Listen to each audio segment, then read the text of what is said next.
मूर्ती परिसरात बिबट्याचा धुमाकूळ. रात्री मूर्ती गावाजवळील हरीश गडखडे यांच्या शेतातील गोठ्यात बिबट्या शिरला आणि कुत्र्याची शिकार केली. गोठ्यात अनेक गायी बांधलेल्या होत्या, मात्र बिबट्याने कुत्र्याची शिकार केल्यामुळे मोठे नुकसान टळल्याचे सांगितले जात आहे. या घटनेनंतर परिसरात शेतकरी आणि ग्रामस्थांमध्ये दहशतीचे वातावरण असून वन विभागाने तातडीने उपाययोजना कराव्यात अशी मागणी करण्यात आली आहे. अधिक बातम्या बघण्यासाठी आमच्या चॅनलला सबस्क्राईब करा, व्हिडिओला शेअर करा. कुत्र्याला काही आमच्याकडून शासनाकडून काही मदत होत नाही. आता माझ्या या 7-8 लाखाच्या गाईचं रक्षण करणारा कुत्रा होता माझ्याकडे. माझ्यासाठी दुःखदायक गोष्ट आहे आणि आता मला बोलूशा लागत नाही काय करावं. आता मला माझा विचार आला, माझ्या गाईचं रक्षण करायला कोण नाही इथं. आता याच्या आधी सुद्धा वावर होता या शिवारामध्ये? हा सर, याच्या आधी होता. याच्या आधी माझा कुत्रा पुरा जनावरांचं रक्षण करायचा, गाईचं रक्षण करायचा आणि इथं बांधून होता. आता माझी ढोरं इथं बांधूनच आहे. 5 वाजता आल्यानंतर पाहिलं तर मला दृश्य असं दिसलं आणि मी शासनाकडे फोन वगैरे केला. साहेबाला सांगितलं काय कसं काय करायचं काय नाही. त्यांनी सांगितलं की यांना काही मदत मिळत नाही बा.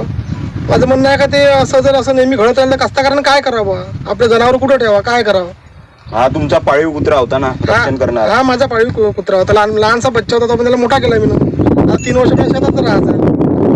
सोबत येथीलच शेतकरी आहे, काय सांगू शकाल? हा जो हल्ला झालेला आहे फडशा पडलेला आहे या ठिकाणी. उपसरपंच हरिचंदजी गौरखडे हे एक गरीब शेतकरी आहे, गरीब कास्तकार आहे आणि या अशा प्रकारचा जो हल्ला त्या कुत्र्यावरती झालेला आहे, त्यांचा पाळीव कुत्रा दिला, त्यांच्या 5-7 लाखाच्या गाई इथंच असतात. 1-1.5 वर्षापासून त्या गाईचं तो संरक्षण करतो आणि अशा प्रकारची एक नैसर्गिक आपत्ती आल्यानंतर सरकारचे हे धोरण अशा प्रकारचं जर्मन शेपर्ड असो यांच्यासाठी सरकारची एक प्रकारची आर्थिक मदत जाहीर करते. तर हे सरकारचं धोरण बरोबर नाही. आर्थिक मदत तो जर्मन शेपर्ड असो की लेब्राडॉग असो की गावरानी कुत्रा असो, कुत्रा आहे, प्राणी आहे, त्यांनाही मोठा करण्याकरता काहीतरी मदत म्हणजे खर्च लागतो. एक कुत्र्यांना खर्च लागतो.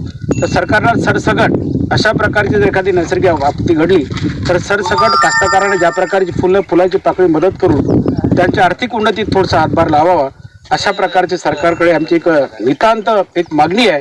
याचा विचार करून आमच्या या गौरखडे साहेबांना फुलाची पाकळी आर्थिक मदत करावी अशा प्रकारची नम्र विनंती सरकार दरबारी व्यक्त करतो.